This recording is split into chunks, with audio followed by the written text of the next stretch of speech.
I fly. Oh, Because I don't want to be stuck on one of those things where you have to like on Delta, you can plug in your headphones and their headphones are like terrible. oh shoot! I'm on the other. I'm on the So wrong this phone. should sound better than just talking into the thing. Does it sound better? Yeah. It probably doesn't sound amazing, but sure it sounds better than me talking into the thing. It's got me. It's got Capital account as my default on my laptop. It's annoying. It was good to see that there was an episode uploaded. Mm-hmm. We got to focus on building up one platform instead of trying to build a bunch of HBCUs.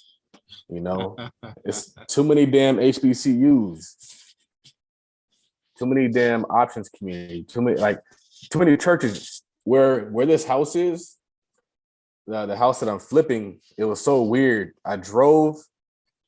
Usually I don't drive this way, but I was driving south into downtown Detroit.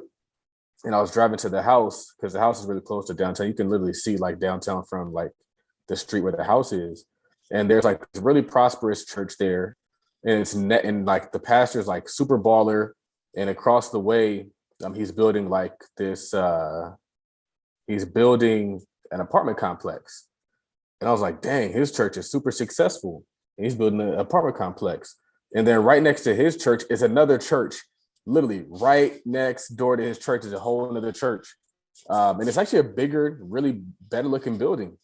And apparently they're doing well if they have it, which is kind of interesting to me because it kind of makes you think like sometimes it's not a problem if everybody has their own thing going. But I think churches are a little bit different than HBCUs. And that's not true for all churches. All churches are not balling. So to a certain extent, maybe all that competition could be hurting the church. In that instance, it doesn't. But generally, there's a lot of broke churches out there. There are a lot of broke churches. We see there are some successful ones, but there's a lot of broke ones. Just like there's some successful HBCUs, but there's a lot of broke ones. Yep, just tweeting this out. We live on YouTube. I wonder if that tweeted when you uploaded that. Could have that auto tweet. It should have, I guess. Should have. I'm gonna check it. I always check it just because I'm like, did the automation really automate?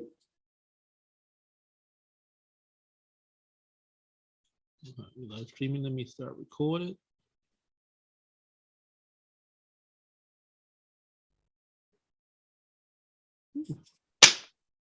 Tweet Talk episode 122. Episode King of Detroit. So, I'm the King of Detroit.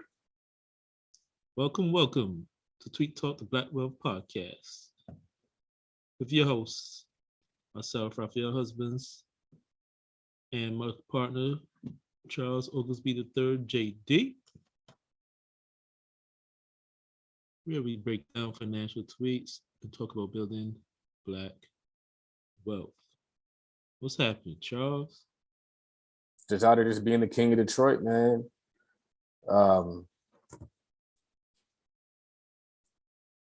Watching the Kanye documentary, which is an amazing documentary, man.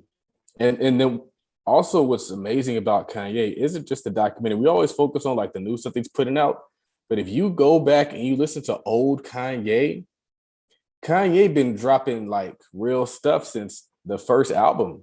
I was listening to Late Registration, and which is the second album, but I was listening to Late Registration. He was talking about like crack music.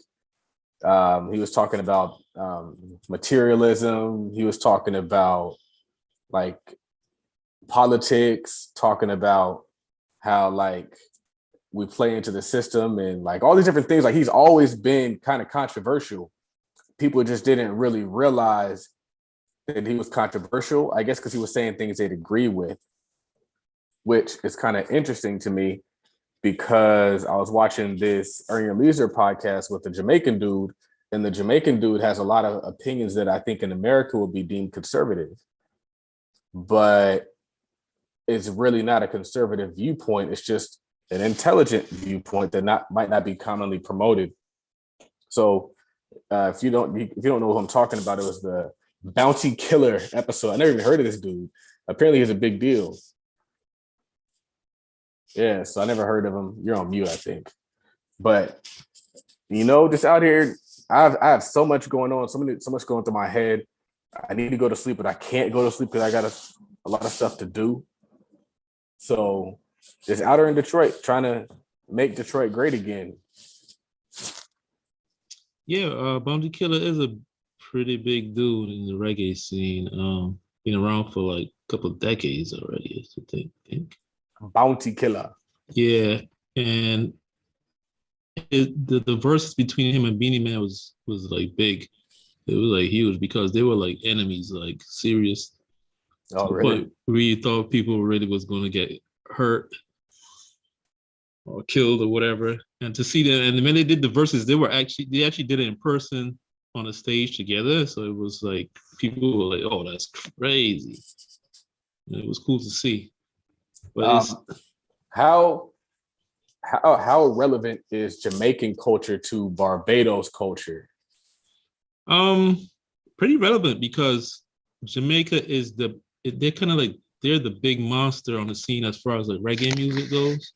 So they kind of impact the entire Caribbean, at least for sure, the English speaking Caribbean, because we all know their music. Yeah. Like as far as reggae goes, Barbados isn't as big. So, we got artists that hit here and there, but Jamaica kind of is the big dog as far as that goes. You know what's interesting is I just realized something. Because Jamaica and Barbados, to my knowledge, are like independent countries, right? Like they're not a colony of anybody else. Nobody owns them. And I think that the conversation and the topics, like the reason why we've been able to kind of work together for a while is because we kind of think the same. And so you don't get offended when I say certain things that other people might get offended by. Like, how dare you say folks don't want to work? Like, bruh, they don't want to work. Like, and I think that as he was talking, he's from Jamaica, and a lot of his statements could be deemed conservative, and your statements can be deemed conservative if you shared more of them. And I think it's just interesting because it's not a conservative thing. It's a liberated thing. It's an empowered thing. It's not. So when we talk about politics, it becomes like, oh, you're liberal, you're conservative, but that's not really it. It's like, are you empowered? Do you feel empowered to go out there and create your future? Because if the people who aren't creating their future aren't doing it because that's just the life they chose, they're doing it because they just don't feel like they can. And then you have people who are creating it, and it's not because they just chose that, it's because they feel as though they can do these things. And so it's not even a mindset, it's not even a political thing, it's more of a mindset thing. Do you feel empowered? Do you feel like you can build your own private security company? I remember when I put that out there and I was like, man, if y'all want to help start curbing police brutality, let's build our own police station. Let's build our own police facility. We can't do that. I was driving through this predominantly African-American neighborhood called Palmer Village or something, Palmerston Farms or something like that in Detroit. And apparently it's like where all the affluent Black folks live. And you walk in there and there's a big sign that says, this is patrolled by private security. And I was like, we just don't know shit. Not only can we do the things people think we can't do, it's already been done. And that's what makes Detroit so dope. And I tweeted this and I was talking about how there's a lot of really, really cool things in Detroit, but we never get the empowered statements about Detroit. We never hear anything about Black people and being empowered in Detroit. It's always racism. You know that movie they made, it was called Detroit, and it was about just racism. The whole movie was about racism. You remember that? I didn't watch that one. It was a terrible movie. I think I watched like a third of the movie, and I was like, I'm not watching this shit. I have no desire to watch stuff like that. It just was not I didn't want to watch it. And but that's what we get, or we get like drugs. Oh, like the other movie about Detroit was about white boy Rick and them selling drugs at a drug house. It's like that's what we get about Detroit, but that's not what Detroit's about, man. And so you don't realize like now, like a lot of the black folks here are just chilling, just living. They ain't trying to rob you. They ain't trying to stick you up. They're just trying to make their money and have a great time. But you would never get that. I went to a restaurant. It just feels like family in there.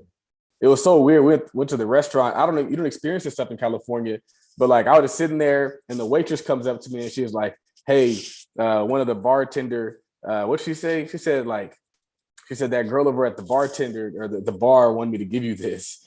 And it was like a folded up piece of paper. And I like opened it up and it was her phone number. And like I think they were waiting to see if I was gonna like say anything. So we ate our food and I just like got up and I just left it there. I was like, I'm not gonna try to holler at you, girl. You wilding out. That's what she was expecting. At least she was kind of disappointed. But I was like, you gotta disappoint these women. I'm not going like I'd rather disappoint some strange chick than, you know, if you know what I mean. Anyway, welcome to the Tweet Talk Podcast, episode King of Detroit, and I'm the King of Detroit. Welcome. It's interesting we were saying you started off talking about Barbados and Jamaica being independent. We were a part of the Commonwealth. We were under England for so long. That's why you get like kind of like the conservative type vibe from Caribbean people because we were under Britain for so long. And growing up, like you still got like British TV and stuff like that.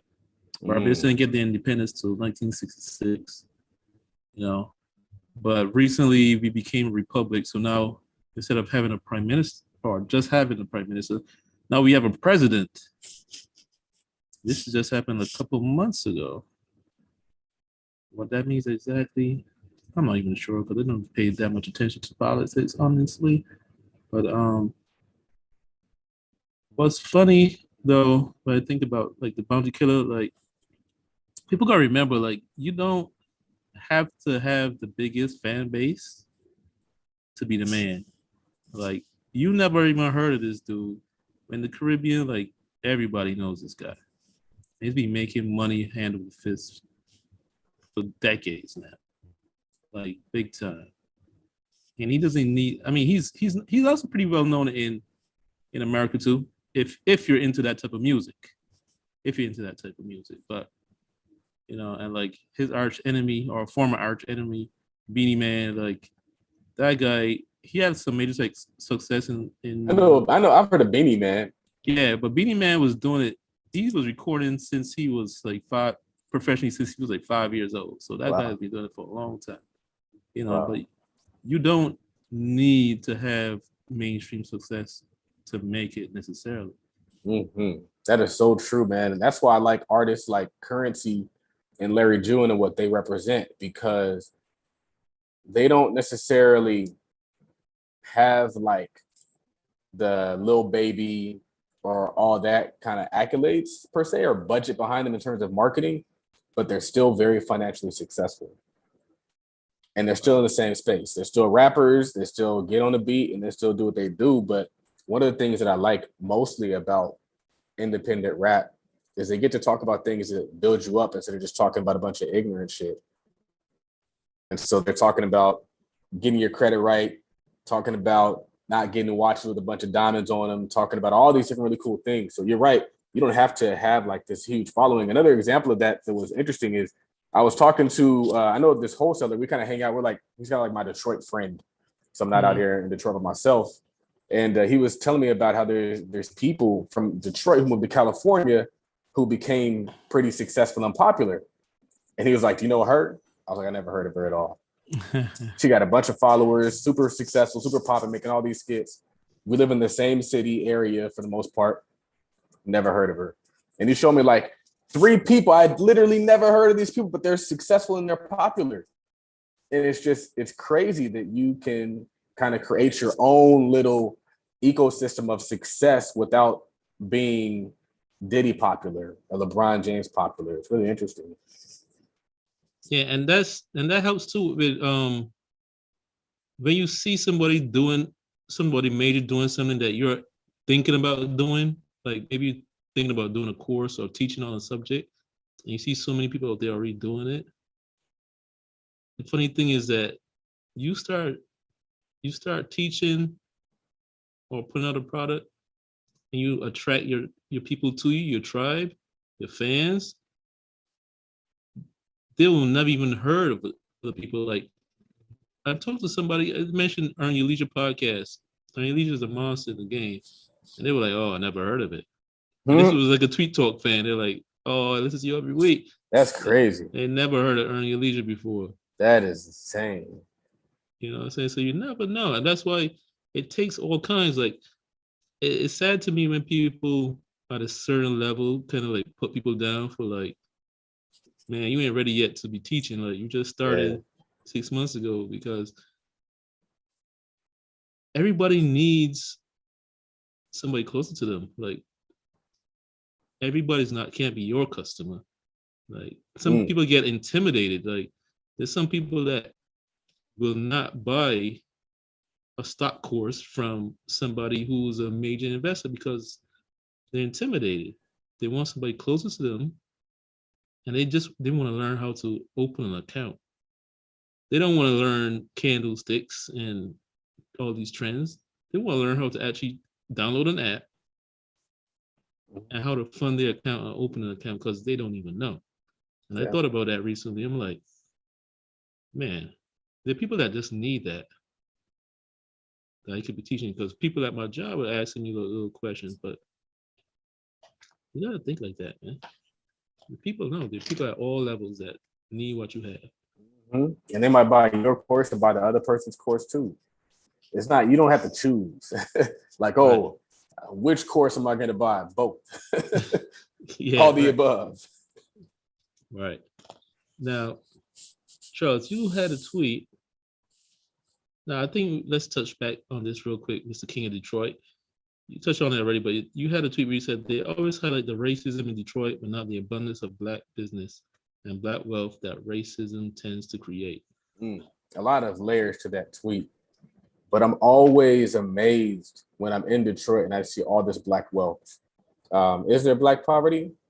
I think so, but even the poverty looks good out here. Folks be looking good in their poverty. But like, you'll see Maybachs, see Rolls Royces, big old, huge, nice homes, all Black owned, businesses Black owned. We were just at a Black owned restaurant last night. And it's just interesting that is, the media has an agenda. Mm-hmm. We can all agree to that. But we also got to realize, like, okay, if we know the media has an agenda, when we see things and we start developing opinions based off of those things, we got to check whether those opinions are legitimate. And so when we're kind of reshaping the narrative of Detroit, and I was having a conversation with somebody and we were talking about how, like, you have all these wealthy Black homes in one part of town, and then my contractor, his family owns a really nice home in a nice part of town. Like, a lot of Black people own homes in nice parts of town in Detroit, like parts that you can't afford to live in right now. Black people lived in those. And we never get that side of the story. We never get the story about the Black billionaires and the Black Titans and the H.R. Russells and the all that stuff. But we consistently get an Emmett Till movie, or we'll get a When They See Us, or we'll get something like that. That's always a narrative. And a part of it is because we're not telling those stories, but I just want to waken people up to the realities of Detroit. And if more people were aware of the realities of Detroit, then they would probably feel better about investing in Detroit and living in Detroit and becoming a king in Detroit, because you can become a king here where you have multiple homes. You got inventory that you're sitting on. Whereas in California, you'd be lucky if you get one home. In California, I know folks who still ain't got a home and they 40. Like, fam, you still ain't got a home? But you can go to Detroit and get 10? That don't make no sense to me. It makes no sense to me. And so I just feel like that's why the media like this is important, and that's why that's why I'm starting to do my Detroit conversation talk show. I'm probably gonna try to record that in person here. I don't know who I'm gonna get. I might just end up getting Romeo on the show again. It might just be me and Romeo talking about Detroit every Thursday, every Wednesday. But I think it's important that we shape the narrative. We show the good stuff, because think about it. If not for all these podcasts, people wouldn't think they could get into Turo, they can get into Airbnb, they can get into stock options, they can get into real estate investing, they can get it from ground up development, they can get into all these different things. All we do, the reason why people think that there's only sports entertainment is because that's the only people they see on TV is sports entertainers. But now you can turn on your TV right here, you can see somebody who just made a bunch of money with vending machines. You can turn on your TV, you can see somebody who made a bunch of money with trucks. You can turn on your TV, you can see somebody who made a bunch of money doing what, selling courses and digital products. We control the narrative. So I just want us to know that Detroit used to be a very prosperous area, but also a very racist area. And so I was like, wow, that's interesting, because we only get the racism side. They never show us the black wealth that racism creates. So we're only seeing one thing. We're thinking, oh, poverty, racism, and we don't realize, like, no, it used to be lit, despite the racism.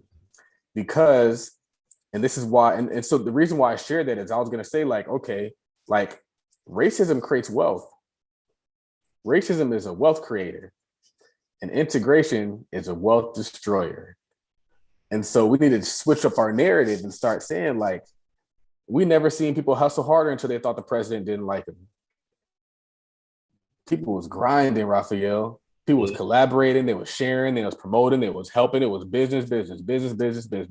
And we saw it. The whole narrative changed. And now the whole narrative is shifting to tech jobs. Everyone wants a tech job now. Everyone wants a job. And so I bring it up because it was a revelation to me that racism and wealth go hand in hand. And also that we got to stop letting the media tell the story of Black Detroit. And we got to start sharing the stories of Black Detroit, because a lot of times you don't learn about the history of Black Detroit until you talk to somebody who was from Detroit, and they start telling you, like, oh yeah, this happened here and this happened there, and this person did this and this person did that. And you don't even know that there's all this greatness in this city, because all we know about is drugs and crime and killing and murders. And we do ourselves a disservice, because I think that almost every prosperous Black city that now just gets talked about as crime and murder was once just filled with entrepreneurs and investors and business owners and real estate investors, just filled with it. It wasn't rare, it was filled with it. Yeah.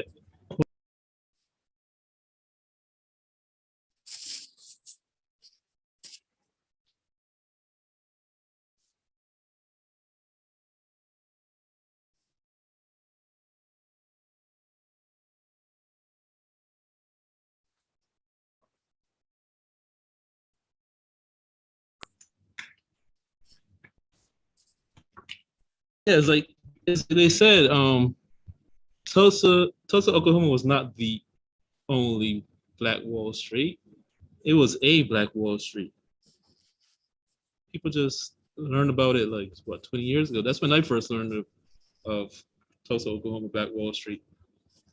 But back then, it was like one of the Black Wall Streets in America. And it's funny, when you were talking earlier about people not trying stuff because they didn't know it was possible, it reminded me of a story, well, not a story, but something that happened today at my job. Was in a room, and this Spanish guy at work, he was on the phone. He had a phone call. He was on the phone. As soon as he got off the phone call, he turned to me and he's like, "Oh, so and so just got her house." So basically, it was like a Spanish guy. This Black lady that reports to him at my job, he had kept encouraging her to try to get a house. She lived in the hood. He's like, "Man, you got these kids, and you pay on this rent. You live in the hood, whatever. Like, get your house." And he said he was working on her for like a year. And she kept saying, like, "Oh, but you don't understand, like her situation. Like, they only give them mortgages to like certain type of people, whatever." And he said he kept pushing her. And he was like, "Listen, you talking to somebody that had like 3 properties already. Like, don't listen to your friends in the hood, because they don't want you to move out." Like listen to me. Like why he turned to me. He's like, why is she listening to her friends that live in the hood and never had nothing? Hmm. They said listen to somebody that had 3 properties already. I'm like, I don't know, man. I guess you just couldn't see it. And he said he worked on her, and she was worried about them checking her credit and they're not gonna approve her. And I guess her husband, I don't know if he had some kind of record or something. And he said he told her, listen, they don't care about that. They're looking at your income and see if you could pay the money back. You only learn if you try, man. He said he pushed her for 6 months before she started doing anything, and then now she got her house. And he was like, man, they got a nice like 4 bedroom house. And he's like, the kitchen look way better than mine. It's like they gutted it, renovated it, and he said stuff looks beautiful. And she's like, she's so happy because now her kids got a backyard and all these kind of things. But you never know until you try. The sad part about it, man, is like all this is new. Like our grandparents had homes; they didn't know any different, and so like all this helplessness was learned and taught. Folks been grinding. This like, and this is why it can be frustrating sometimes because the way my lineage is situated is my grandfather, he retired twice from the Navy. He handled his business. He was sharp. He was well presented. He was a good human being, and he had kids who did the same exact thing. Mm-hmm. And then my parents had us, and so I've mentioned this on the show before. But like my lineage is long. Like my family, I come from a good family, like throughout generations. And so for me, I'm not looking at a bunch of like bums. I mean, now, interestingly enough, it's sad, but like a lot of my cousins didn't amount to much. I have like 2 older cousins that have, I think, accomplished some great things, but like none of my cousins are doing what I'm doing outside of those 2. And I think the difference between them might be that they got married. And I think marriage kind of settled them down and kind of made them more productive. And maybe it's the same thing for me. Maybe I'll be in the streets. But it's just sad because I don't think it doesn't have to be our reality. And it shouldn't be our reality. And we have to wake up. And I never have to have this conversation until we have a liberal president. When we have a liberal president, we have to constantly tell folks like, nah, fam, that ain't what it is. What you think it is not what it is. And now it's back to having to go back to square one with folks where we got to talk about group economics. We got to talk about empowerment. We got to talk about doing for self and building things where before we were there and then we took 1 step forward and now we're taking 2 steps back with Byron. So it's interesting. It's sad, but the crazy part about it is she proved that it wasn't true. The limited beliefs that she had that was likely being put into her by other people in her environment, she proved that they were not true. And so we're going around spreading misinformation, holding each other back. It's sad, man. Yeah, man. So I want to get into this. Go back to this segment called Black Billionaire Banter. And for this episode, we're going to talk about Kanye West and Donda 2. I haven't heard it yet. I definitely haven't heard it. And how he made a decision that he was only going to release Donda 2 with his new hardware, his stem player that cost $200. And that was the only way he was going to get it. Let's say he made like $2 million in like 3 days. Did you see that story? Mm-hmm. Kanye, you know what's interesting about Kanye is folks see Kanye do stuff and we just think he just started doing this stuff. And that's the dopest. That's another dope part about the documentary. I was watching it and one of the quotes that resonated with me is Dame Dash was like, man, Kanye is an entrepreneur. He said he's promoting himself as we speak. They said he's walking around with somebody filming him as he's just living life, not even signed. Like, think about that. Imagine if I just had somebody walking around filming me all the time. People are gonna be like, "Who is this guy? He ain't nobody. Why you got somebody filming you?" That's the way they see it. But it's like Kanye just thought different, and a lot of it does come from your upbringing and your mom instilling confidence in you, which is very, very important. I can't wait to be that for my son, but not a mom, but the person who instills in confidence in him. But it's just Kanye's been doing this. Kanye got himself on MTV without a deal. He was on unsigned hype, and like that helped him get a deal. So like all the things he was doing to try to kind of get himself known is what got himself the deal, which is just really cool. So anything Kanye does, I know is brilliant. Yeah, man, I thought that's what you call a power move, man. And nobody ever thought about that. I mean, the closest we've seen to that actually was Jay-Z. I don't know if you remember when he I forget which album that was, Blueprint 3, maybe. You could only get it through if you got a Samsung phone. Oh, I remember that. Yeah, I remember that. Yeah, that was a while back. I almost forgot about that. I think that wasn't Blueprint. I think it was Magna Carta, Holy Grail. Yeah, I think so. Yeah. I mean, even that was kind of revolutionary back then. But you know what's funny, man? I don't understand, because I grew up on 90s rap, and the things that rappers were doing in the 90s, I don't really see them doing it today. Like what? Well, I mean, you see it sometimes, but it's not on the level I would expect it to be. In the 90s, in the late 90s is when you had, well, in 94, Wu-Tang came out with the RZA. And they came out with a revolutionary deal where they were getting paid like real artists, like the white artists.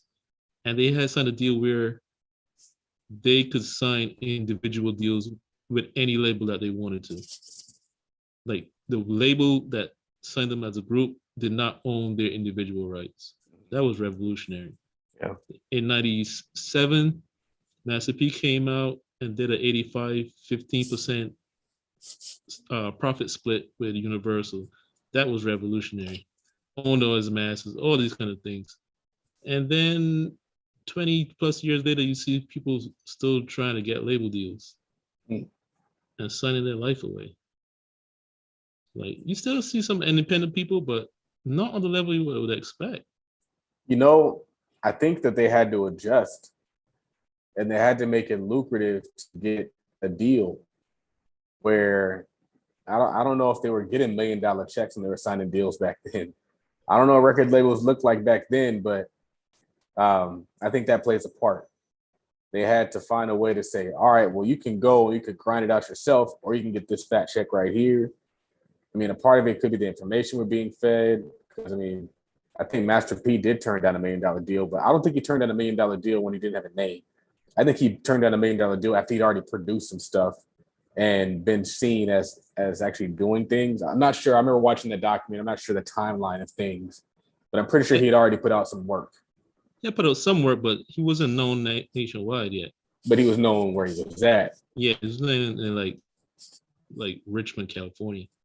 Which is funny. He was from New Orleans. That's so weird to me. Yeah, but what it was is that he was from New Orleans. His grandfather died, left them some insurance money. And he said his older brother got killed, or his younger brother. One of his brothers got killed, and he was like, I'm tired of this violence and all this nonsense. He just picks up and moves to Richmond, California, and started over. And then he decides to become a rapper while he was over there, because he was like, he opened his own record store at like 19, and he's like, wait a minute, man, I see what sells, because I'm on the other side, I'm on the business side of this thing. I see what sells. So he just built a studio in the back and started rapping. That's dope. And dope for a lot of reasons. The fact that even he went into the actual selling of records as opposed to just like buying records is smart. And then seeing the opportunity and capitalizing on it, which is a lot of times what happens when you're in the business. When you're in the business and you're doing things, that exposes you to opportunities in that lane. That's dope. Yeah, and he saw a vacuum, he saw opportunity, and he had a means of distribution.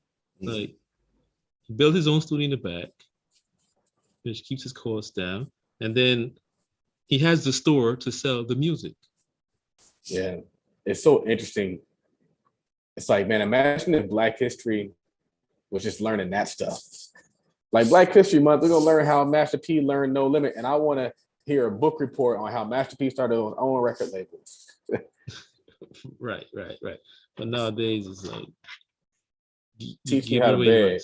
Yeah, and then it was like back then it started to get popular because the underground artists, the independent artists, were making more money than the major label artists. Like you sell 1 million records, but the guy in the street who sold 100,000 records made more money because he's making $8 a CD instead of like 30 cents. And that was one of the things, kind of going back to the Kanye statement, that they were saying, like, he made 2.2 million, but he only had to sell like 200,000 units or 20,000 units, whatever that number might have been.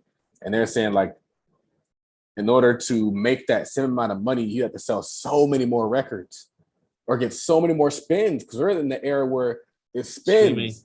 And you know how many streams you have to make real money? A bunch. Millions. Recondition your thinking, y'all. What can you do? It's funny because I was sitting here and I was like, I was gonna give away that thing for free. I'm not giving away that thing for free. We're gonna sell that thing. We're gonna sell it and we're gonna make some money. I'm gonna be like, hey, how to invest in the stock market webinar. 5 different strategies you can be using to make money in the stock market. I guarantee you some money will be made. Dig it. Nothing free. Nothing free. They don't respect free. I'm not doing free. If it's free, it's going to be something very fundamental and basic. I'm not putting no effort and energy into the free. No more. No, that is what keeps you poor. Aggressively doing things that underpay you keeps you poor.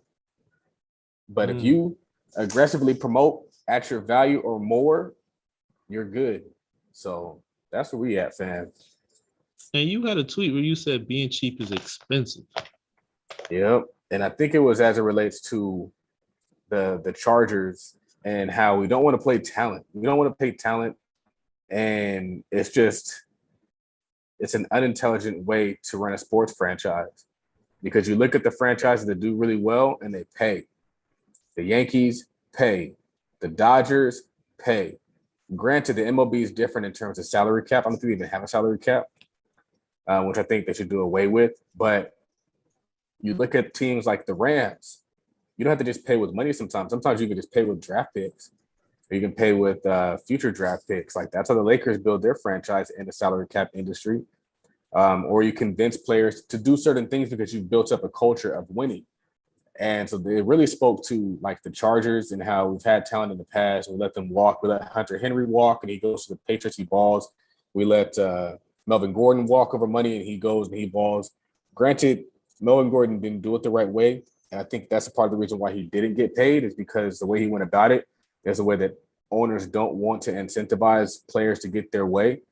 But we just let a lot of really good players go, and they wonder why we struggle. We wonder why we're not consistently a playoff team. We're not in a difficult division. The Broncos aren't a difficult team. The Raiders have good years and bad years. We're not in a difficult division. Of course, the Chiefs have lately been a really, really good team. But, like, still, if you have a good record, it doesn't matter if you play the Chiefs twice. You can afford to lose a few games as long as we beat up on the other teams. So just being cheap is expensive, but being intelligent with your money is also not a form of being cheap. And a lot of times people miss that. They think that you're just supposed to just throw your money around and spend all your money. And it's so interesting. People, they get so shocked when I do certain things. They're like, you have money. Why would you do that? Because I want to always have money. That's why. I don't want to have money and then just think everything changes. Like I told my mom, like I bought some $50 shoes. She's like, why'd you buy $50 shoes? You can go buy designer. I was like, I don't want to buy designer all the time.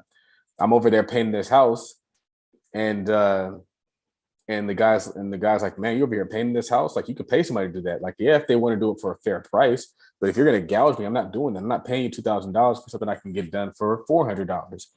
But now I know, and now I know the way to get a house painted is to go get you some labor from Home Depot and call it a day, not to pay a painting company because they're just gonna do the same thing. It doesn't make any sense.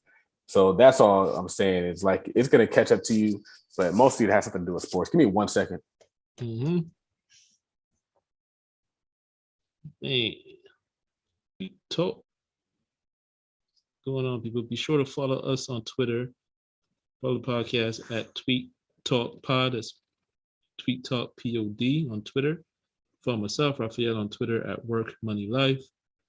Follow my partner Charles on Twitter at Real Todd Billion, because he's the only real one out there. There's some fake ones out there trying to scam people out of money, but be sure to follow the real one at Real Todd Billion on Twitter. Follow us on Instagram at Tweet Talk Podcast. Follow my partner Charles on Instagram at Todd Billion and also at Todd.Capital. That's the parent company. If you're in the chat, drop your city and state. Any questions? Drop in the chat. Ready to answer some questions tonight, y'all.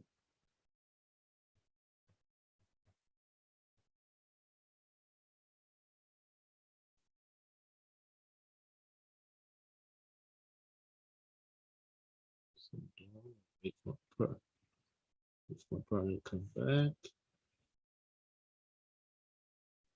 See what's going on here.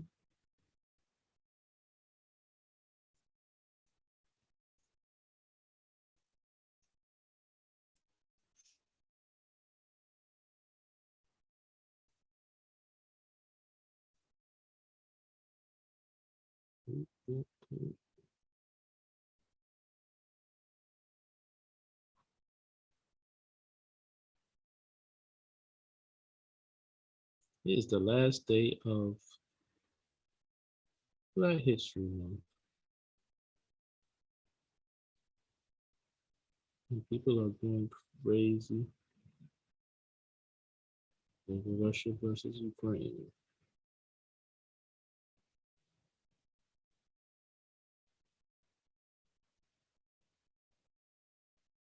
It just goes to show you we need to start worrying about other people and their problems. If they don't love us.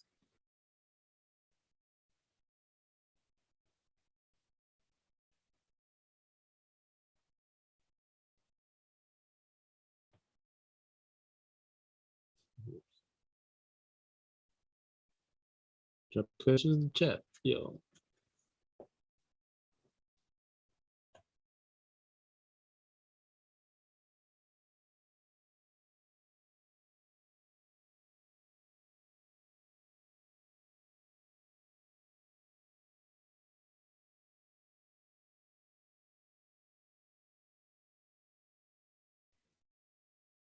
Terminals that I heard recently that Black folks only spend roughly 2% of their disposable income with Black-owned businesses. And if we actually raise it up to 10% of our spending, that would create $1 million for the Black community, practically overnight. Kind of sad.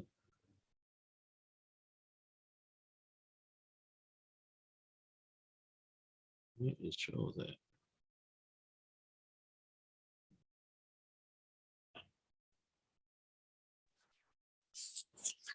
Decatur is not Atlanta. That one's funny. Gatekeepers, man. People want to regulate. That's a gatekeeper. I'm trying to remix that reel, but I can't think of what I could say not.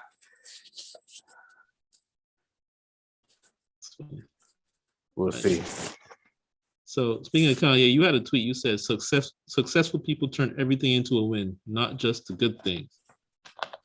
Man, I think I got that from, I was reading the Will Smith movie, the Will Smith book, and he was talking about how in the book Alchemy, and the book The Alchemist, which is one of his favorite books, it talks about how you could turn anything into a good situation.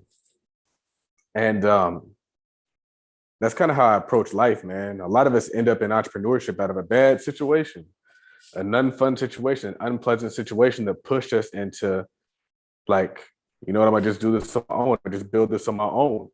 Even situations where it's like contractors are overcharging me or sending me invoices that don't make sense, I just become better. And so, like, the interesting thing about like being a general contractor is you only got to build one house before you can be a general contractor. Like, once you build it, you're like, I understand what's going on here. Like, you ask the questions of the subs, be there on site, be like, okay, what's this? What's this? What's this? What's this? And they explain it to you, and then you know what to expect. And so then you can bid your stuff out better. And so I'm getting some really, really good bids now that I can take to some other homes because I'm finding better contractors and getting better labor and cheaper labor that makes sense, which can allow us to do some homes that we might not have been able to do in the past. So anyway, I like it because listening or watching the whole Kanye story, I was talking about how he went through that car accident and they said he almost lost his life and he made like one of the greatest rap songs ever made. Like that honestly was a hit record. The sample was amazing. And then also like to even think of that as the sample, like through the fire, Right. through the wire, like that is just really creative. And then all the different things, like who just thinks of this stuff? I mean, if you have time and that's what you do for a living, maybe it makes it a little bit easier. Mm-hmm. But I just like that he flipped that into a positive. And I was also watching the documentary and they were saying like for when he was recording the College Dropout, Rockefeller wouldn't actually give him studio time. And so he was borrowing studio time from everybody else. So like Jamie Foxx had a studio in his house. And so the song that he made with Jamie Foxx, he recorded it in his studio. And then the song that he, I think, recorded with Ludacris, like they figured out how to do that some way also. He was just like borrowing studio time. And another, I think, form of alchemy is just making something like he made a whole hit album off of just pulling pieces together. And there's a lot of people out there that are like, oh, they won't give me studio time. I can't record in the proper blah, blah, blah. I'm just not going to do anything. And what you don't realize is there's always, if you are building something amazing, you're always going to lack. In some area, you're going to lack. It's just inevitable. You're never going to be in a situation where everything you do always has everything lining up. So if you only move when everything lines up, you're just going to have a long list of what would be dope if you did them. Meanwhile, you got people like us over here where it's like, okay, I went and painted the house with this dude. Do I want to paint houses all the time? No, but am I willing to paint houses all the time? Yes. You want to know why I'm willing to paint houses? Because you only got to do it once a year. If I can dedicate one day out of the year to go paint this house so I can go and rent it and make $12,000, I think that's a day well spent, Raphael. Especially if the person out there wanted to charge me $6,000 to turn this unit. It doesn't cost that much money to turn a unit. It does not. But they just think they can take an advantage of you. They think they can hustle you and all this stuff. And I'm not going to do it anymore. But now my strategy is I'm going to just get two dudes. I go to Home Depot. I get the paint. I get the rollers. I know what I need now. I get the tape. And we're just going to work as a team. We're going to knock this thing out. Because that's the advantage that the Mexican people have is they work fast because they put a bunch of people on a task. And so we're over here making one person do it all when they're like, nah, we're just going to have five of us. We're going to chip in and going to knock it out. And we're going to look like superstars because the team makes you look like a superstar. He's not a superstar because he's superhuman. He's a superstar because he got six of them fools and they get in there and they get to work. And if you have six people working with you, your workload is actually easier. You don't got to work as hard when you got six of y'all. And so you look like you're doing more than you actually are. So really, a lot of this stuff goes together, but I'm just encouraging everybody that you might be in a crappy situation, flip that. I was in a crappy situation about 4 months ago. I flipped it. And now I don't drink alcohol and I'm a million times better person. And that was relevant. That was recent. And I got into a class. I'm getting more education on that. And I actually became better for not being in a good situation. And so it wasn't a DUI or anything. That's probably what you're thinking. It wasn't a DUI. Actually, I didn't even think about my. I kept thinking to myself, what the heck is he talking about? That didn't even cross my mind. I'll tell you off air. But nevertheless, I turned it into a win. I turned it into a win, and I turned everything into a win because that's what winners do. If you're a winner, you don't win just because like you won. I'm a winner either way. Even if I lose, I win. Even if I fail, I win because of my mindset and my ability to get back up. A winner is somebody who gets back up. A winner is somebody who keeps pushing. A winner is somebody who perseveres. Because quite honestly, I was dusting my hands to these things, but having the skill set to do all these different things in these house makes you like immortal because there's nothing a tenant can throw at you now. Like even with the floor that we're laying down, I'm like, all right, worst case scenario, they F up the floor. I know how to put down floors. It's not going to take me that long. I got people who can do the labor. We think it's really this difficult stuff. It's really not that difficult. It's like putting a puzzle together. Laying down floors like putting a puzzle together or putting stickers on paper.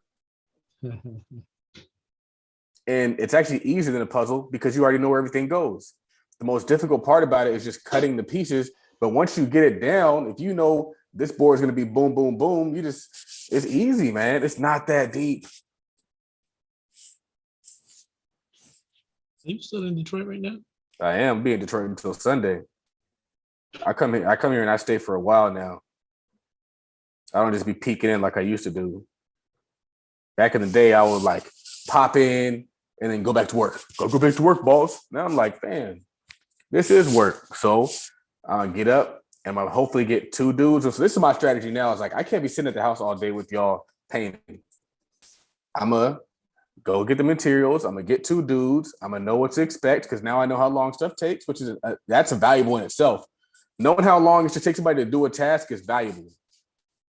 If you move in slow, that's a problem. But ideally, you don't. That's why I always overpay people. He wanted $75. I gave him $200 because that's just how I do. I always overpay people. I have a strong history of overpaying Black folks. And it was still cheaper than what the other guy was trying to get you for. That's a big part of the reason why I did it, Raphael. I was like, bro, like you saved me so much money, you don't even know. Yeah, it's funny because that made me remember. I saw Seth Godin said one time, if you instead of focusing on saving pennies, focus on saving the dollars, and then you could spend other places. Like get a massive deal, and then you could spend extra money on other things. Like so, you got the big discount instead of nickel and diamond here and there. You got the big discount, and now you can afford to pay somebody $200 instead of $75. Mm-hmm. And now they're happy, and they don't have to feel that they got you for something. They're just happy they got paid. And we were talking about now you got the skills. How you bouncing back? I saw before Robert Kiyosaki said one time, only losers expect to always win. You know, and that's why they quit so fast. That's a bar. That is a bar, Raphael. Yeah, I saw that. Was like, whoa. He said only losers expect to win all the time. That blew my mind. Makes a lot of sense too. And you said you had a tweet where you said you have to get burned to learn. Yeah, I got that from I got that from that interview, and it's just what I'm learning working with this project is you got to get burned, and that burn is going to sting, but it's going to make you better. That's it. Thankfully, I'm in a really, really good position. I'm building a house that I think I could sell for a good amount of money.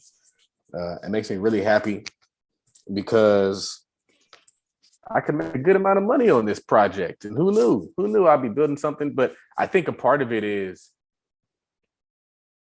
quality, building something nice. And that's kind of what I do with everything. Like, I didn't realize that people were just kind of throwing together these rentals until recently, but like I never throw together anything. We've always put a quality product on the market. And that's just something I experienced. But, you know, I think that could be another thing I think that losers do is losers, when they do get burned, they quit instead of like finding a better way. And so finding a better way and getting in the lab is what builds a lot of really, really good traders. It builds a lot of good investors. It builds a lot of good tenant or landlords. You start rehabbing with the mindset of I need to make this so that when they do fuck it up, what can I do? So the floor that we're putting in now, and me knowing how to put it in, it's going in with the mindset of I'm not putting carpet in here. I'm not going to let you guys ruin this. Yeah, it might be easy to put down and it might look good, but I'm not going to do that. And I'm also going to make sure I'm doing other things, because once you get like even like the pipes bursting, I didn't winterize the homes. I didn't think it was going to be a big deal. It was a big deal.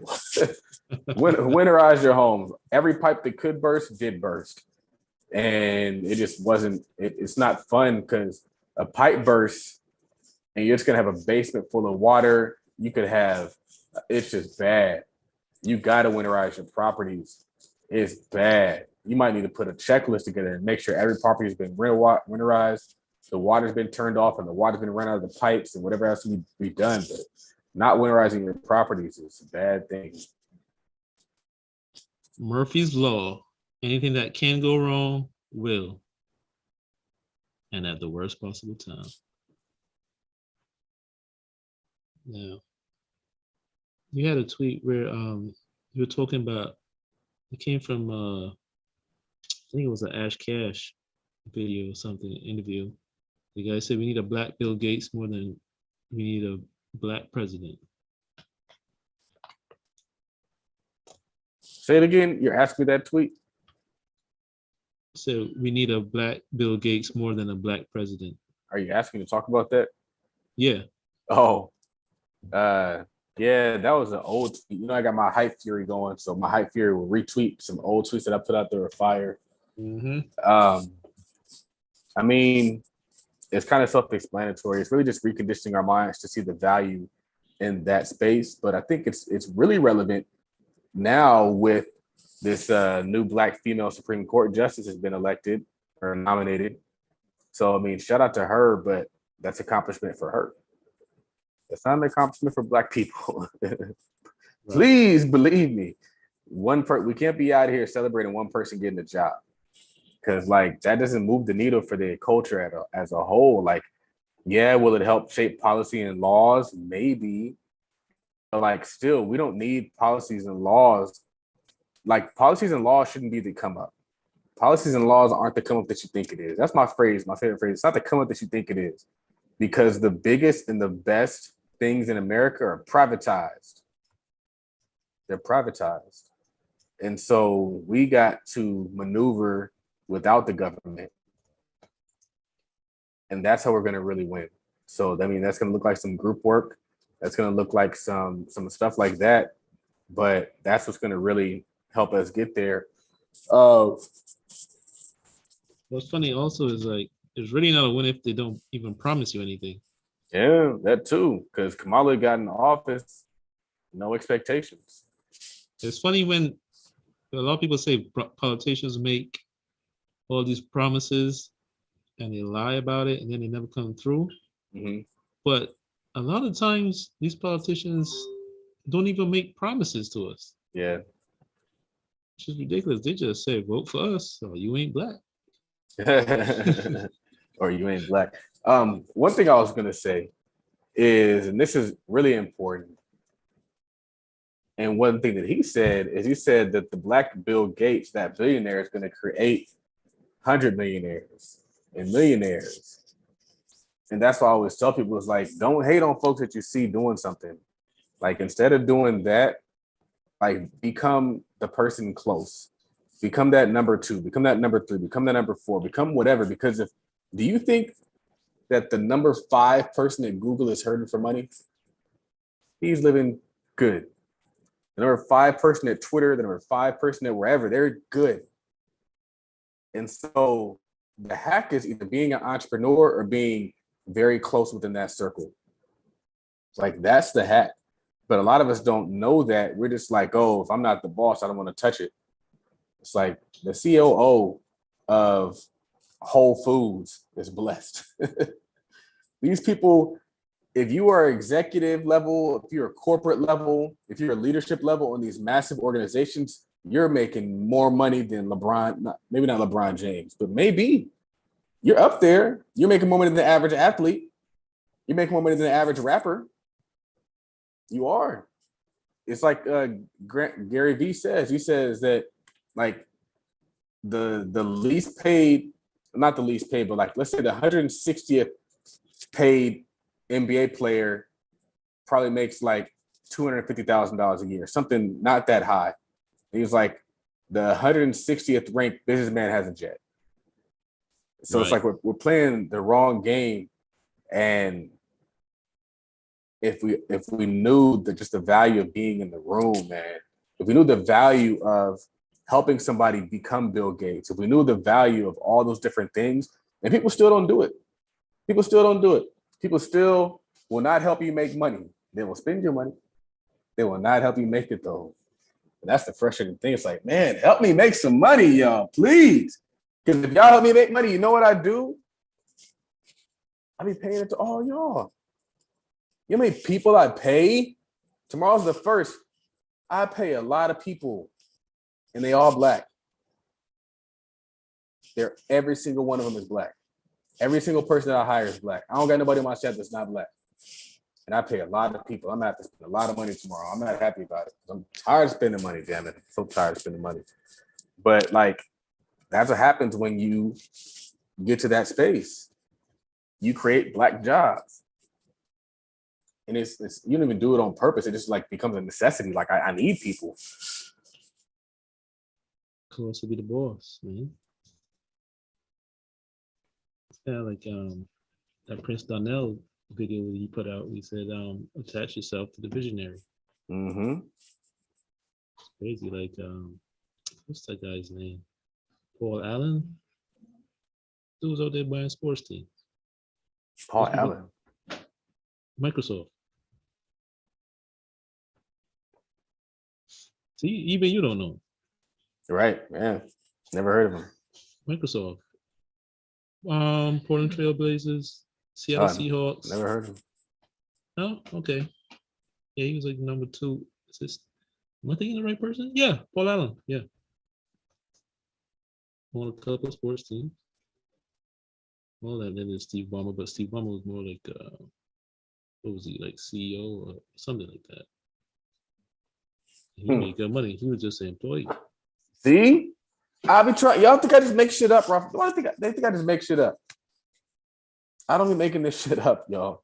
Bill Gates, everybody knows Bill Gates, but Bill Gates' boys is balling. Bill Gates' boys on the Forbes list. Bill Gates might be topping the Forbes list, but his friends ain't tripping. Why don't we're the kind of people, we're like, if I'm not Bill Gates, then I don't want to be Steve Ballmer. That's the stuff we make. That's what you're saying. If I can't be Bill Gates, I don't want to be the person Bill Gates is going to make a billionaire. That's what we're saying, Raphael. Do you realize that is what the statement is saying? When we are like, well, I don't want to work under you. I want to do my own thing. But what you don't realize is when you become that, when you become Steve Ballmer, guess what happens? Bill Gates works for you. Bill Gates is showing up, making that company a bigger organization, and you benefit. It becomes quid pro quo. So Ballmer helps Bill Gates, and Bill Gates helps Ballmer. That's what people don't understand. I'm not asking for anything I'm not going to give to you. And this is one of the things I'm trying to also help people understand is if I blow you up, stay. If I give you a platform and you become something big, do not run off and try to do your own thing. Bring that in-house and keep it in-house. And then recycle that back within the family, and then it's going to be just this wash thing. That's what happened. That's what's supposed to happen. You can become bigger. I'm telling you, there's people who have gotten something from me, ran off, and they're smaller than me now. They were where I was at one point in time. They ran off, and they're smaller than me now. People who are doing that now, they're running off. They're like, look at me. I got an options community. Look at me. I got an options course. I'm like, I ain't focused on that shit. I'm about to flip a fucking house a month soon. I'm flipping a house a month. That's $1 million business. I'm over here about to build a tech company. That's $1 million business. I'm like building a construction company. That's $1 million business. I'm just building businesses, and y'all just over here just like on my old shit. It happens. I'm telling you, people have taken the investment club idea with it, ran with it, and that's as small as they stayed. People have taken the current projects, they ran with. That's how small as they stayed. Because for me, it's not I didn't necessarily. The vision isn't that. The vision is so much bigger. And so I'm not satisfied with that. I'm not satisfied with whatever I did in the present. I'm still going. I'm still promoting. I'm still trying to build. I'm still looking at other things that I could do. Would you do the club again? Nope, not in that capacity. There's some, I mean, honestly, the Voleo stuff was really awesome. Vallejo stuff just allowed to do it itself, but I don't have the energy to do anything for free anymore. I don't. I got too much stuff that I get paid to do this that's pulling me. I don't have the ability. I mean, outside of free media, and free media is promotions and marketing. This is marketing, y'all. We're about to start releasing some Patreon exclusive episodes, and this might be one of them. I don't know. Are we gonna have like Patreon exclusive little sound bites at the end?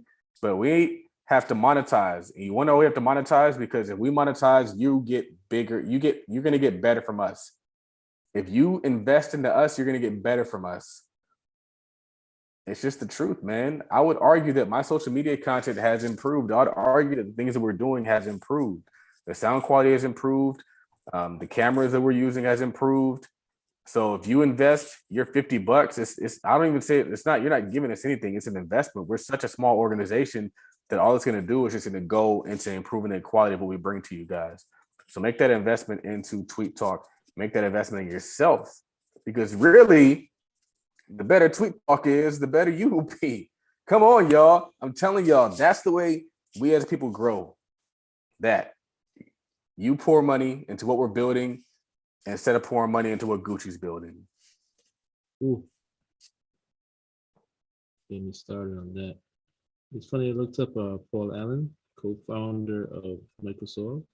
I didn't even realize he died 2018, but when he died, net worth $20.3 billion. $20 billion. You know what's crazy about being a billionaire, Raphael? Is I think that we as a community don't understand what a billionaire is, because most of our billionaires are entertainers and athletes, right? And so if you look at like billionaires, there are so many billionaires. Being a billionaire isn't as rare as we think it is. It's not as rare as we think it is, firstly. And then it's also not as fancy as we think it is either. Like, you can become a billionaire off of some boring ass shit. You can become a billionaire off of some basic ass shit. You can become a billionaire off of some obvious ass shit. It don't got to be some new novel this or that. Like, and that's what we're missing. We need to really break down what makes a billionaire. Who's on the list of billionaires? Because you don't got to be a rapper who is the best rapper in the world. You don't have to be athlete who's the best athlete in the world. You might have to have the best product in the world, the best solution in the world. That's what we need. And if we knew that that's the path to billions, we'd have more ordinary Joe billionaires. Ordinary Joe billionaires. That's what we need, more ordinary Joe billionaires and less LeBron James billionaires, less Dr. Dre billionaires, less Kanye West billionaires. Dope Kanye West, but we can't relate to that because their platform is based off of their fame. Therefore, the products that they can sell are based off of their fame. But there's a lot of people who aren't famous that are still billionaires, Raphael. And that's what I do. I'm not looking at the stuff that I can't imitate. That does not intrigue me. I cannot imitate being the best rapper in the world, but I can imitate somebody who just saw a need and just started creating. Somebody who did some stuff that nobody ever thought could be possible, just started doing it. Oh, electric cars, let's do it. Oh, this, let's do it. You want to know the thing that I was actually really impressed with and what kind of scared me is I saw this trolley, because where I'm at, there's a trolley that goes by. I think it's called the Q line. And I saw in it this company, and it said like Shipt, SHIPT. And it's a tech startup. It's some company that's a startup. And what I realized is there's these VCs who are these old white people with money. And you know what they're doing is they're funding young white kids with ideas who are going to shape the future. And I thought that is so smart, because I always talk about that pairing of old resources with young energy and ideas. They're giving that to people, and they're just out there just creating the new world. And they're going to be the new billionaires. We need to create the new world. Man, I forgot what I was watching. and they were talking about that. Like, what are you creating? Oh, it was I'm glad I thought of this. I was watching like a Steve Jobs interview, and it was like interposed with like a Kanye West interview. And basically Steve Jobs was saying that essentially the world isn't what we think it is, where you just have to like take what's given to us. The world actually is, it's been built by people who are just people. Like the world as it exists was built by people who are just no different, just ordinary people. And so we basically have the ability to do the same. We have the ability to say this should be, and so I made it. And a lot of times we wait for somebody else to do that for us. I tell the story all the time. My friend who had the idea of the picture app, we're waiting for somebody else to create Instagram instead of saying this should be, therefore I made it. What idea do you have that you think should be? What idea? I can't think of anything off the top of my head, but I mean, I've thought of some fintech apps. I've thought of some things, and then we just like get boggled down and you just like go back to the job. What should be that you can create, that you can make the world a better place, that can then put you into billionaire status? Those two ideas connect. That's what I'm saying. That idea, whatever it is. I know a lot of us probably were like, man, Uber is cool, but imagine if Uber could bring us items from the store. And we never created it. And now Uber does that. That's what a lot of us are slipping. We're just letting ideas just slip through our fingers because we're not executing and acting on it. Right. And it seems so silly until it's done. I think that's part of it too. It's so simple. People don't see value in it because it's so simple. It don't make sense to them. They will laugh at you before they ever support you if you said that. Yep. But I mean, that's that. I think that comes to the territory though. I think that is a part of the process for like, and so like Kanye gets laughed at all the time. I tell the story all the time of that time when Kanye got online and he was like, I'm leaving Nike, F Nike, they won't pay me what I need to get paid. And there's a bunch of people on the internet like, well, you don't deserve to get paid. And why do you think they should pay you? And you aren't an athlete. You aren't Michael Jordan. You don't even play basketball. Why does somebody want to buy your sneakers? They had all the good reasons why. The more good reasons why they have that you shouldn't do it, that's the bigger business you could grow. Why would you invest in Detroit? Look at this shit now. You look like a fucking genius. I wish we had more homes. I wish we bought more shelves. But the cool thing is like the world comes to you, man. There's so much that's happening out here. It's getting safer and cleaner, more prosperous, and we just look like geniuses. And it might take you a decade, 2 decades to look like a genius. Kanye didn't drop the Genius documentary as soon as he got signed. No, he waited a few decades. He was recording that in early 2000s. Right. It might take you a few decades to look like a genius is the bar. Man, it's a bar. Woo! I meant to ask you earlier. There was a stretch where you seemed to be pretty frustrated with Detroit. I don't know how serious you were, but you were talking about, man, I wish I could just get rid of this stuff. Now you seem to have changed. Yeah, I don't know, but I'd be going through mood swings. I was going to ask you, like, what made the change for you? Now you're just making it. I mean, you were always making it work, but now you just like. I think that probably is it. Just getting out here. I fired the contractor who was kind of pissing me off. I don't know. I think maybe just sometimes I think people, and I put out a tweet that was kind of similar to this, and it was like, I gotta stop expecting me out of contractors and employees. And I think that was the problem, is I'm expecting that people are going to show up and do work every single day. And you know what I think changed my mind about it was those Mexican contractors. Those Mexican contractors came in, they knocked out the stuff, they cleaned up behind them. And it's like working with good people made me happy. Working with bums who move slow, who miss deadlines, who don't show up, who overcharge, that is frustrating no matter what city you're in. But it was just very frustrating because I'm trying to do all this stuff. And it's like, man, this is crazy. And so I think that like even the dude that I work with today, like he was working, he was killing it, he was crushing it. I had to push him a little bit, but he was good and he got a lot of stuff done. And he was going off to different rooms, knocking out different rooms. Like we knocked out that whole house today. Getting stuff accomplished with good people, man. I think that changed my mindset. But when I was just like hitting the wall, having to call and get updates, like that was frustrating. It really, I think that's what it was. What changed is getting with people who actually could get shit done. And yeah, that was it. It's like I just when you have the when you it's yeah, I think that's what changed. Okay, cool. You had a tweet where you said only buy assets that make sense. Yeah, I've been looking at multifamily, which is like to a lot of people the holy grail of all assets, and it doesn't make sense to me. It used to make sense to me, but what I found is once something becomes popular, it becomes overpriced, and multifamily property is overpriced to the point that you can't even make money off the buy. If you can't make money on the buy, now you're just betting on speculation, and I don't want to take that ride on something that's multi-million-dollar valuation. I don't want to if because they're so arrogant about it too.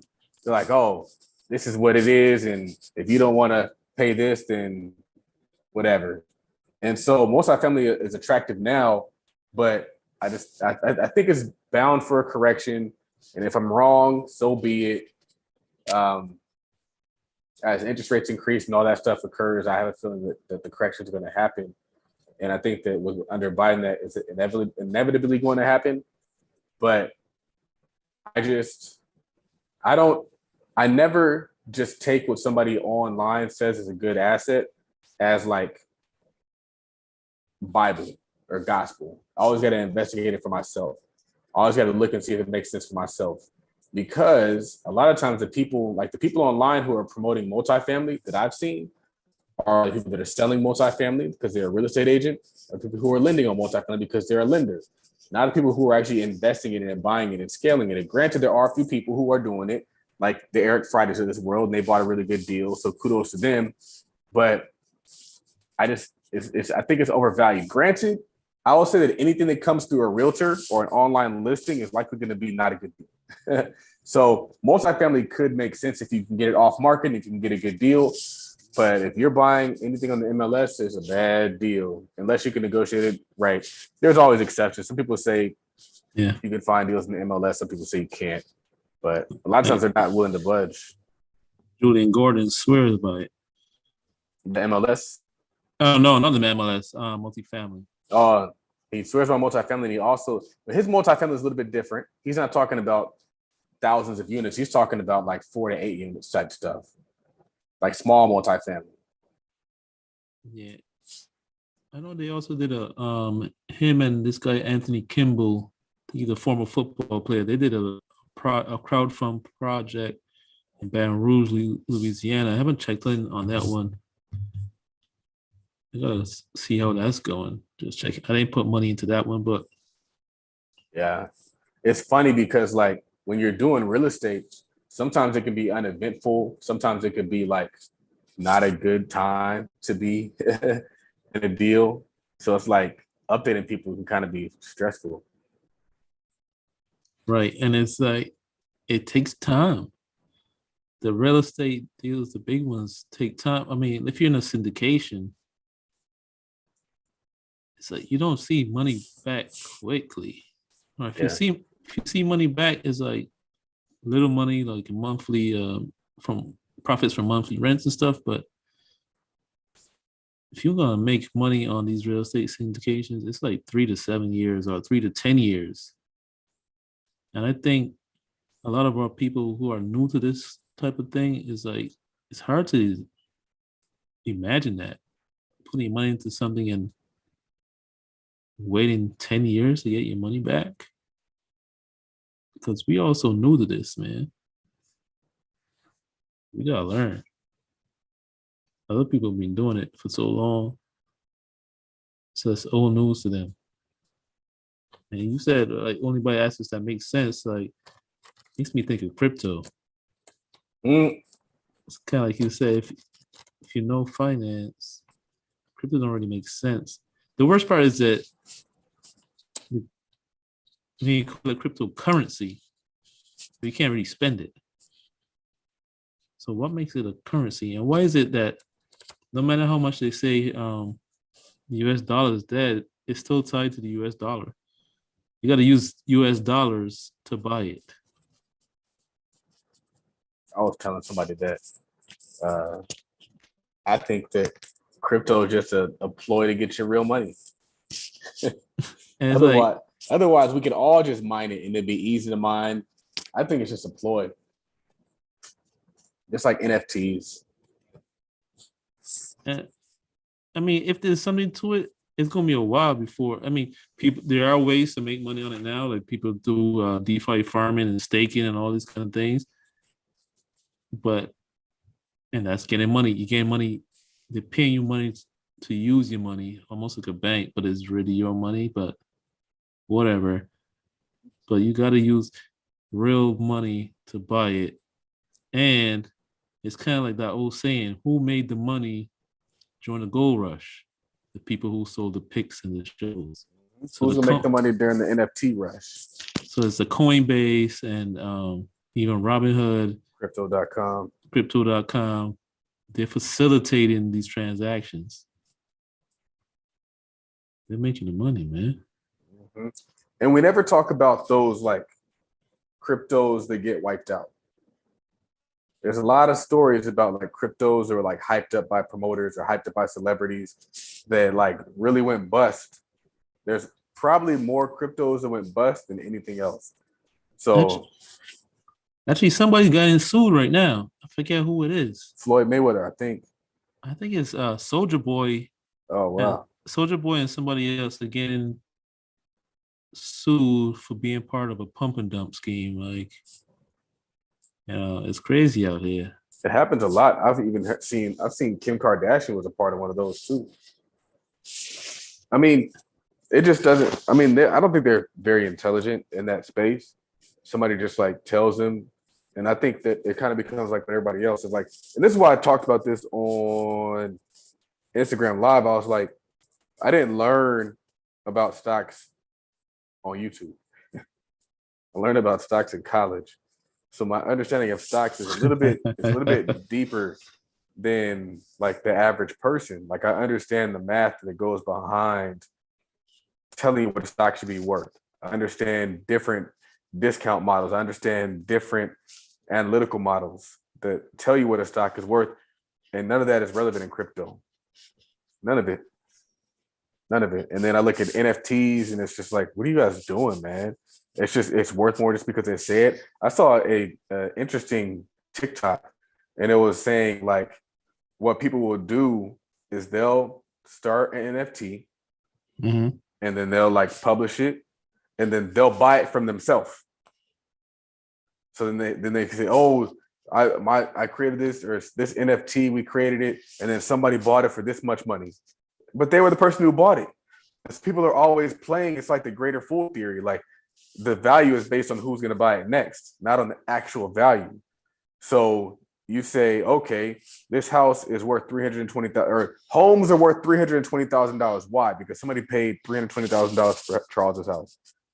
And so now the neighbors are happy because the value in their house went up. Right. And so like the NFTs, that's what they're banking on. Man, it just turned one. It's the first. It's the first. Oh yeah, man. I forgot you in my time zone right now, man. Yeah. Let's wrap this up. I gotta be back painting early. I gotta get me some heaters because that house is cold. I can imagine. Welcome to the East Coast. Wait, yeah. Detroit is not the East Coast, right? We're super close to you guys, man. Detroit is really close to New York, actually. Really, really close. If you look, either way, it's cold. It's freezing, and it's like you would think it would get warmer, but it's not. Like, nah, it's 30 degrees out here, fam. Enjoy. I'm like, bro, why is it still so cold? You don't gotta be cold like that. Just thinking today, like, spring is right around the corner. It's getting colder. It's actually colder now than it was like a month ago. That's the way it goes in this area. It gets really cold at the very end of the season. Then it'll jump to really hot. Mm-hmm. Then it will even out. Yeah. California is weird right now. It's like really hot out there right now for some reason.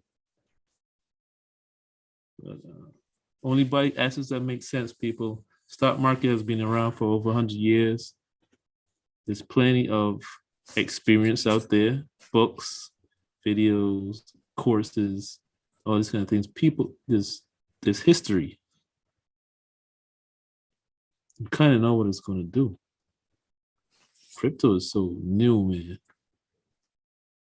I really don't know. And I think people gotta recognize these things for what they are. Like, it's cool to get into it, but recognize it for what it really is.